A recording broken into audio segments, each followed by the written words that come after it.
কুয়েতে money laundering বিরোধী অভিযানের ফলে চাপ পড়েছে স্বর্ণের দোকানগুলোর ওপর। দেশটির বাণিজ্য এবং শিল্প মন্ত্রণালয়ের অ্যান্টি মানি লন্ডারিং এবং কাউন্টার মানি লন্ডারিং বিভাগ বিভিন্ন এলাকায় অভিযান চালিয়ে 206টি গোল্ড এবং মূল্যবান পাথরের দোকানে অভিযান পরিচালনা করেছে। আর এই অভিযানে অন্তত 134টি আর্থিক অনিয়ম এবং আইন লঙ্ঘনের ঘটনা শনাক্ত করা হয়েছে।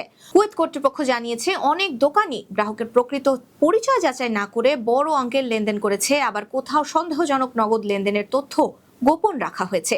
তদন্তে আরও উঠে এসেছে, প্রায় 150টি ক্ষেত্রে সন্দেহজনক আর্থিক কার্যক্রমের ইঙ্গিত পাওয়া গেলেও সেগুলো ফাইন্যান্সিয়াল ইনভেস্টিগেশন ইউনিটে এখন পর্যন্ত রিপোর্ট করা হয়নি, যা কুয়েতের আর্থিক আইনের সরাসরি লঙ্ঘন। এদিকে আহমাদি এবং মুবারক আল কাবির গভর্নরেটে নকল পণ্যের বিরুদ্ধে অভিযান শুরু করেছে বাণিজ্য এবং শিল্প মন্ত্রণালয়। অভিযানে 543টি নকল পণ্য জব্দ করা হয়েছে, যার মধ্যে ছিল পোশাক, হ্যান্ডব্যাগ, জুতো ও নারীদের বিভিন্ন প্রসাধনী সামগ্রী। এছাড়া প্রায় 1807 প্যাকেট নিষিদ্ধ তামাক পণ্য জব্দ করা হয়েছে। এই অপরাধে একটি দোকানও তাৎক্ষণিকভাবে বন্ধ করে দেওয়া হয়েছে।